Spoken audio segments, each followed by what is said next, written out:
Well, what do y'all think? A patch or a plug? Between the furnace messing up on me, and it wasn't the furnace, it was the burner, and the muller, and the sand giving me issues, and my truck giving me issues. Yeah, I had a blowout yesterday on that. I got to get that fixed. The belt sander has been running great, but the drive link on it has been making a lot of racket. It eat them off. It did have a rubber spider in there.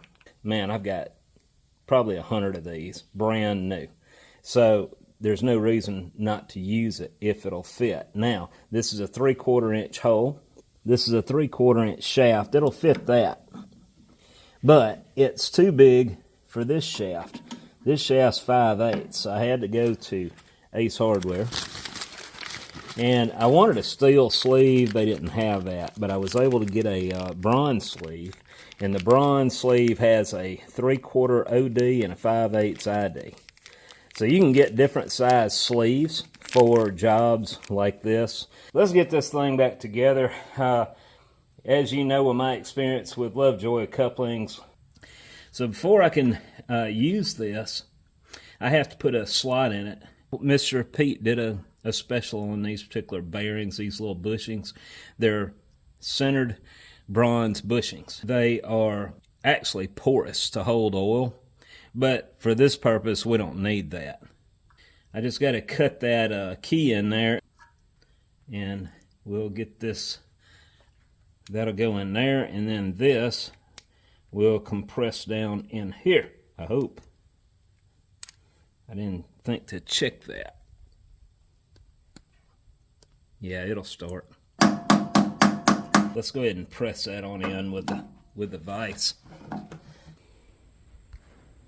This is not a metal cutting blade, but I think we're going to be okay.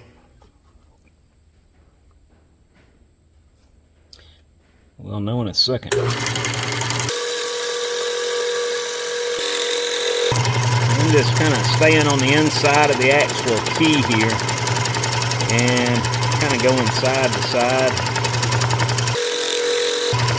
Now the good thing about a scroll saw, if the blade breaks, it's not going to impinge my fingers anyway, because the top part is not under a load, it's all up under the table.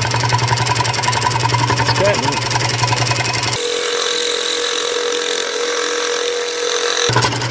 There we go. It's probably going to want to, yeah. So we'll hit the other side. Oh, crap.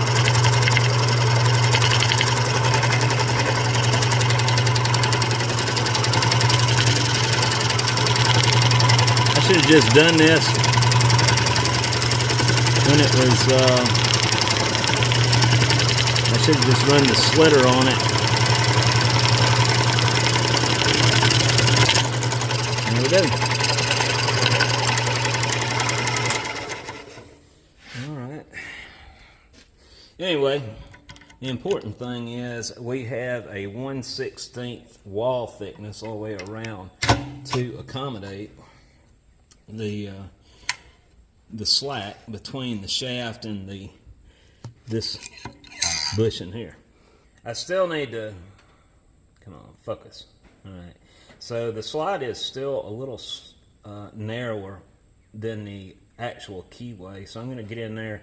I may have to, well, I don't know if Loctite's going to work since there is oil impregnated in that, but I got to get in there and file that straight with the keyway now. And now that I've opened that up, I can get the file in there and not be hitting on this side 180 degrees from it.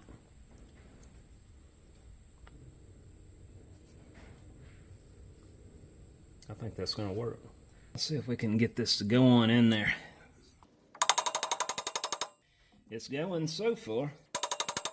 Yep. Now it's binding a little bit.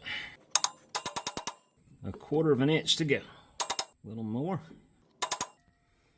A little more. once the wood breaks, that's tight enough. Into the shaft flush with this inside part now. So that's good. And we will snug up our set screw. Oop, wrong one. This is the other thing. The old ones, they had this size Allen wrench, and they have to always make it difficult. I said, well, I don't have time to fix it right now. And I don't have time to fix it now either. Alright, so that key is in place. So let's get the other half of this, which is a 3/4. It is right size key.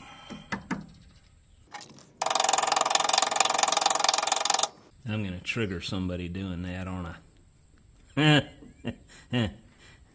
So we'll go ahead and use a block of wood. How's that? Alright, so that's going on there.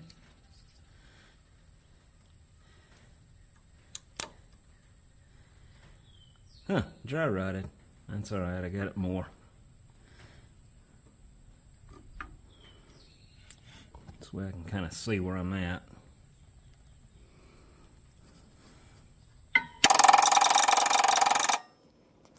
Got a little more to go there.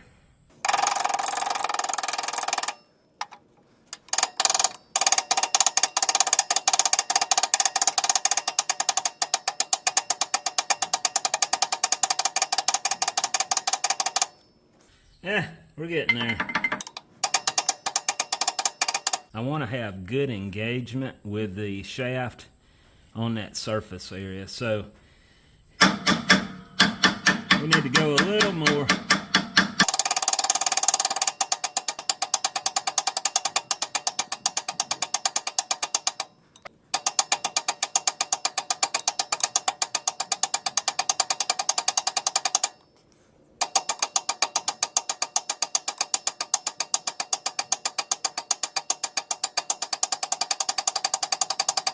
That's it. All right, so I'm gonna put a new spider in there. Apparently those things will dry rot. These couplings are new old stock, I guess is the best way to describe them.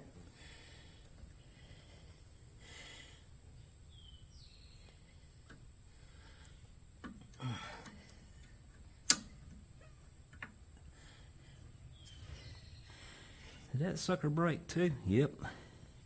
You know what? I'm gonna put a rubber band. Yeah, I'll put tape around that just to hold those together. I ain't got time to be doing this over and over again. Now, I bought these things. Well, I didn't buy them. It was material that was scrapped out.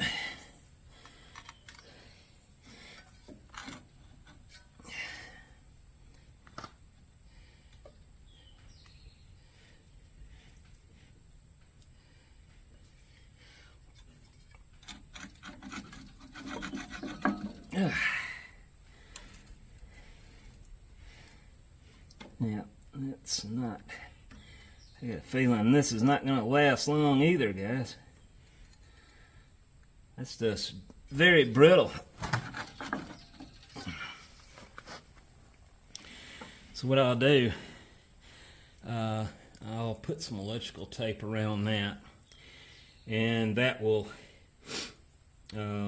that'll keep those inside, right? If I don't do that, they'll just fall out as they break. So I'm gonna I'll just use electrical tape. That should be nasty enough. So the next question I have is, am I gonna be able to line up with the bolts without having to make some adjustments? We'll see. One end of the bolt is a 1/2 inch. The other end of the bolt is a 9/16. Sounds like something Keith would put together. I'm messing with you guys. Well, Keith sent me a package last year, maybe. It was a crate that I had to unbox, and man, he had like 6 different kind of fasteners in there. Man, I hunted half an hour trying to find the right tool to take the next fastener out. Yeah, I see part of the problem here. it's downhill, so I'm going to shim that. I just want to put just a little bit of a raise in this end here. This side of the Lovejoy is not parallel to this side. There is a slight dip, and I could not find any shim stock. And as you can see below, as I rotated it, that old blue dry rotted plastic is disintegrating. Just to hold those in,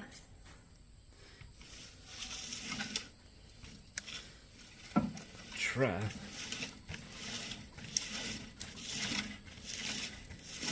So even if they get pulverized, it'll be a good filler material in between. And let's wrap it in the direction of the rotation, shall we? There we go. Now, the reason I'm using electrical tape is it has an elasticity to it, where other tape doesn't. We'll see how that works. I got everything tight, so let's plug her in. What is hardest on the couplings is the fact that it's a hard start. Now, if it was a soft start, that would probably prolong the life of this greatly. But, you know, I spent, what, an hour and a half doing a repair, and this will easily hold up 2 hours.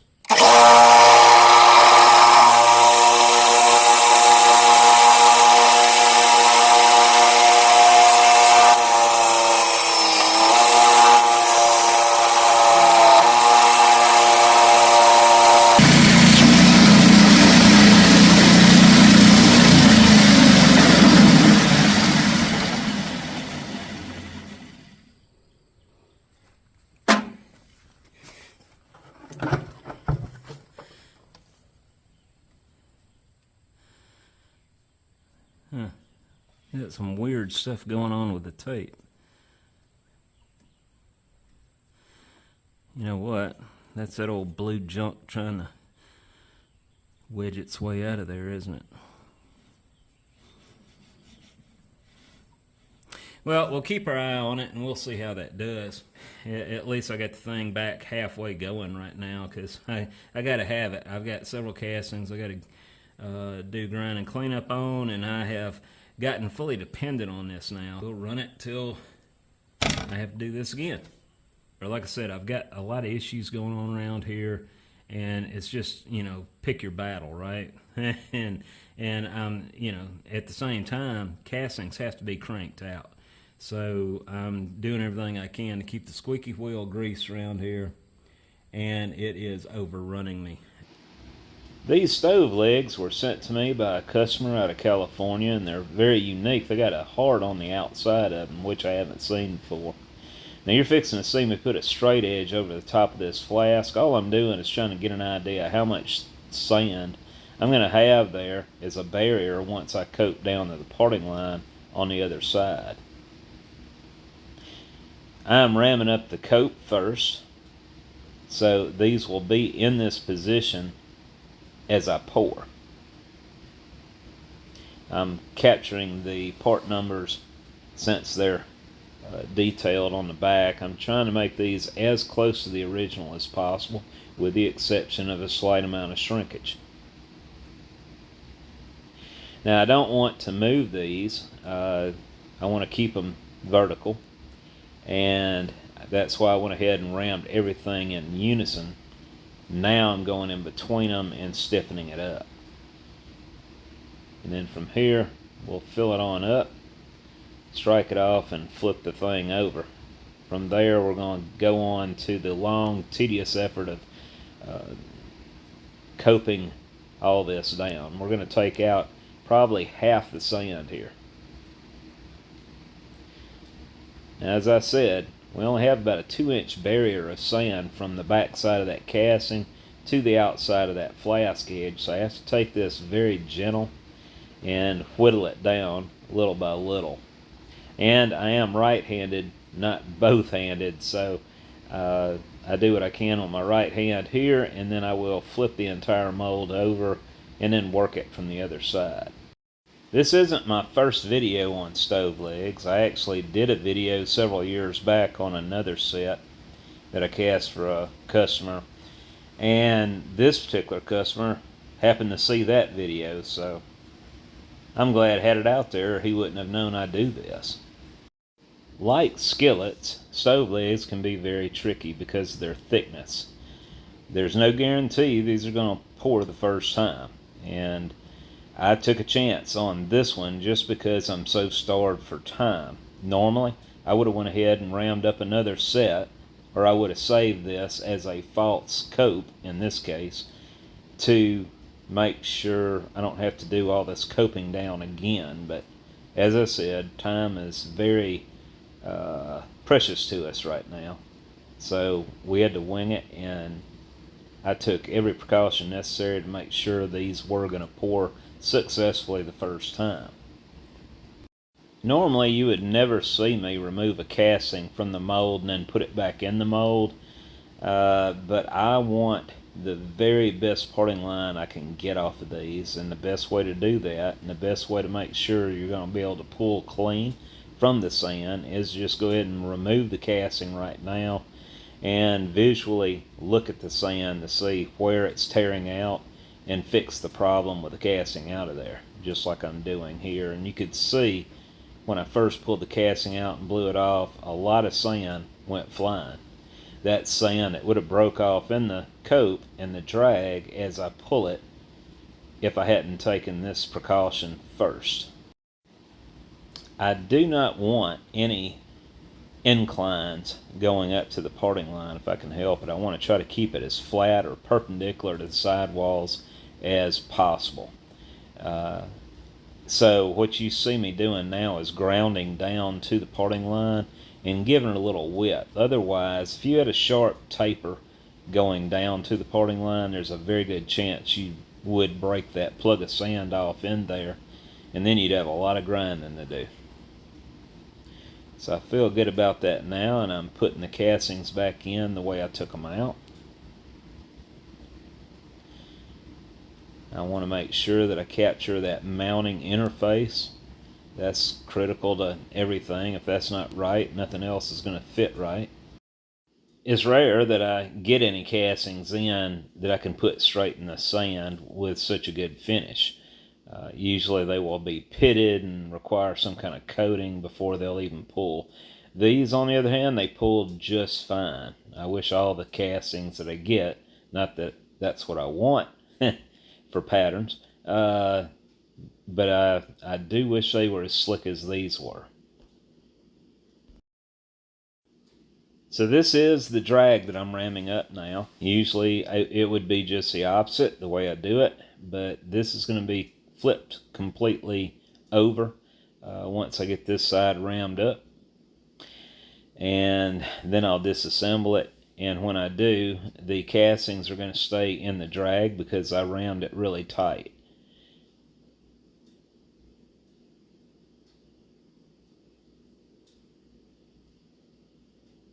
Super clean parting lines, guys. You don't see any broken sand anywhere. And it's only because I pulled those castings out earlier and did the grounding on them. Now I'm using a magnet my buddy Sean Thompson gave me, and this thing is strong as an ox. I put a piece of paper around it before I stuck it to the castings just to make it easier to pull from the castings. But as you can see, these are clean as a whistle. Alright, so from here we're going to do our runner in the drag, and then we're going to cut our gates in the cope. Now that mark you just saw me put there is for orientation, where I don't put these together 180 degrees off, because they are in the center of the mold and they are symmetric. So it would be very easy to assemble this the wrong way. So now I'm getting ready to pierce my sprue through the cope. And then from there I'm going to cut my gates, and I'm just going to cut a wide band all the way from one side to the other. And this is basically the way these were originally cast over 100 years ago. with the exception that I added one more gate that it didn't need. One of the other things I'm fixing to do after this step is to vent it heavily. Between the high percentage of clay that I run in my sand, along with how hard I had to round the coop, it would be a very good idea for me to go ahead and vent this. Permeability in my sand is not the best, but the trade-off is, okay, do you want a good strong mold, or do you want the thing to breathe better and crumble on you? I'd rather have a strong mold and be able to work around the other factors on that. So we're getting ready to torch this one and cut the pouring basin and put this thing together.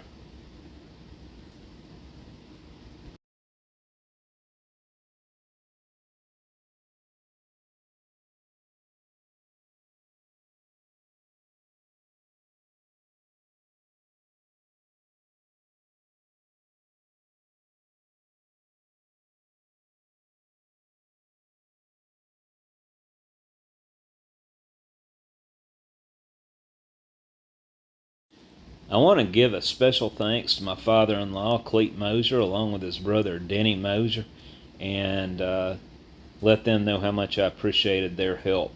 They came down last week and framed up our bathroom and shower in the building, and also built my wife a chicken coop, which I was going to show you, but she was in the video and her hair was wet. She had just gotten out of the shower, and I do not think she would appreciate that. So I'm going to hold off on that clip for now. I will show you the chicken coop later, but she is thrilled along with myself.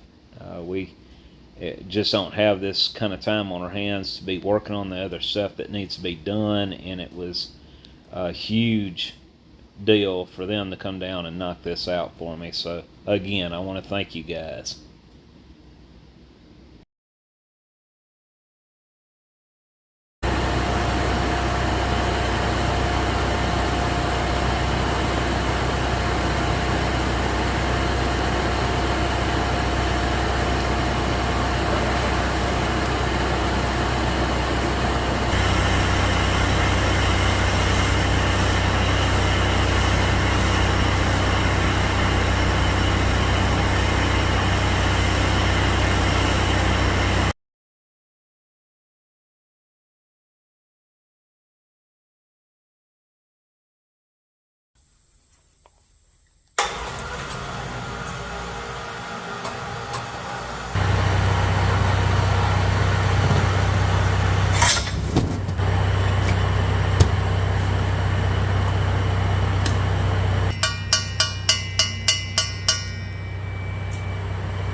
Okay guys, these are the originals, and these are what we cast off of the originals. These are going to a customer in California, and the wording here, I couldn't get in there good enough with the wire wheel, but it says box heater and the number, and these have they were able to pick up all the detail on it. So anyway, we got this customer knocked out. I don't usually do stove legs, but I did want to show you the complexities of the mold making process. But we were able to capture the mounting detail here. That turned out looking really good. And this is the original interface.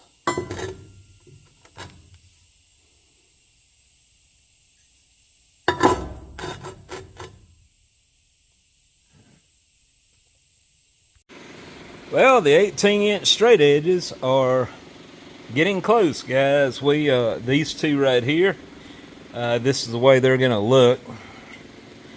unpainted, of course. With paint, you're looking at an extra $100. but anyway, Keith is going to machine these two along with that red one, which is going to be mine. I never have one here that's machined. When people ask what I do, I like to be able to show them. And you know, if it's regular castings, they just kind of look like they're just confused. But if I show them one that's been machined, their eyes tend to open up when they see shiny things. So we're going to go ahead and get this one machined with these two while he's already set up running them. I feel confident enough to go ahead and get started ramming these up and casting them, trying to get ahead of the game here. These are double stacked, so we got 6 straight edges here. And I'm going to pour these tonight, and in the meantime, until he actually makes the official announcement, I want to have as many as I can get cast on hand, because it's going to be hard to keep up once that starts. Based off of the experience we've had with the 9-inch straight edge and the 12s, we need to have a little bit of an inventory just to kind of sustain the shock.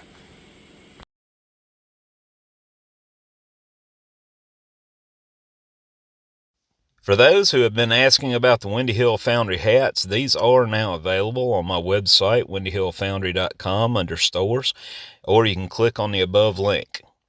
These are on the pricey side, but keep in mind the shipping is included. Have a good day.